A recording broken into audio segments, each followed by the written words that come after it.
So part 3 of this series and part 2 of the video about the new claim form, we're going to talk about making sure all of your medical records are submitted to VA and all of the other issues to address with this form, any concerns. So this section is where you give information for VA treatment you're receiving, and you can give the dates best you can or mark this don't have date box. The main thing is you probably want to tell them to get all records from each VA facility where you have been.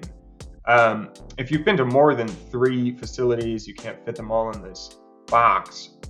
There can be a chance later on to tell VA, hey, I need you to also get the records from these other facilities. But in general, medical records are going to help you prove your claim. You need medical evidence to prove your claim, including diagnoses of your conditions, as well as the cause of the condition needs to be due to service. So filling out these boxes and making sure to get those records is a great thing to do. So on this page, you will probably only need to fill this out if you have not filed a VA claim before. But if you have filed a VA claim before and you provided all this information and there hasn't been some issue with that, you can safely skip this section. Now, if you are filing your claim for your first time, definitely complete all of this. This is very important if you have had a name change. Definitely tell them your branch of service, type of duty, service dates, where you separated. All of this should be answered. And this is about guard duty as well. Give them your information about guard duty. So, and then finally, talking about severance pay, retired pay, disability severance pay. You need to fill this out if it's the first time filing the form. If you've made VA claims before and you've already told them this, you do not need to repeat it to them.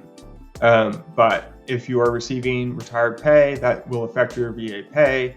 You want to make sure VA handles all that correctly when they start paying you money so that you don't end up owing a debt to VA by accident. And then down here, you need to provide your direct deposit information so that they can pay you. If you have previously given it to them, you can just write the word established or say established with VA in this box. And if you have not, definitely give them all the information. And if you do not have an account with any financial institution, you can check box 29. But that would be perjury if you do have an account to not tell them about it. So they really want to limit situations where they are just mailing checks to people. And so do not, say you do not have an account if you actually have one. And then down here, you'll need to sign and put the date. If you are not able to sign because of disability and you can only mark an X, that's fine. You just need to have 2 witnesses to your signature completed down here. And so as we discussed before, these last 2 pages, you can simply not submit or leave blank if they don't apply to you. All right, well, that concludes how to fill out this form, and I think gives the information that you need to get started with a VA case. Now, after you file this form, you will go through the process where VA will send you letters, making sure they've received all your evidence.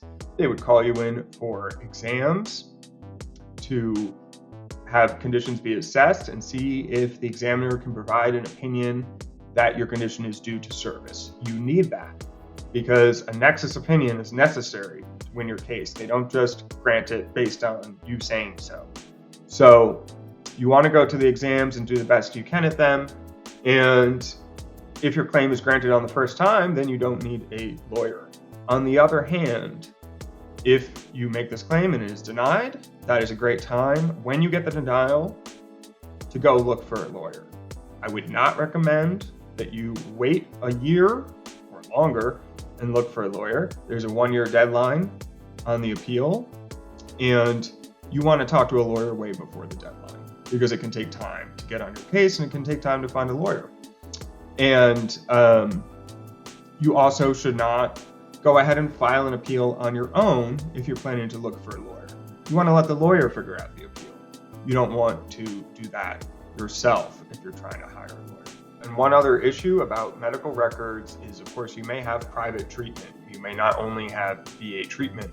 If that is the case, then that will be part of VA's letters that they send you after you file your claim. They will ask for a medical release form to get your records from private treatment. And also you'll have the option to just get your records from your doctor and submit them directly to VA. So this is not your last chance to give them records. You want to follow through when they send you those letters, respond to them, and get all the medical records in that could possibly support your case. All right, so that concludes my tutorial for the new claim form, and I hope this has been helpful.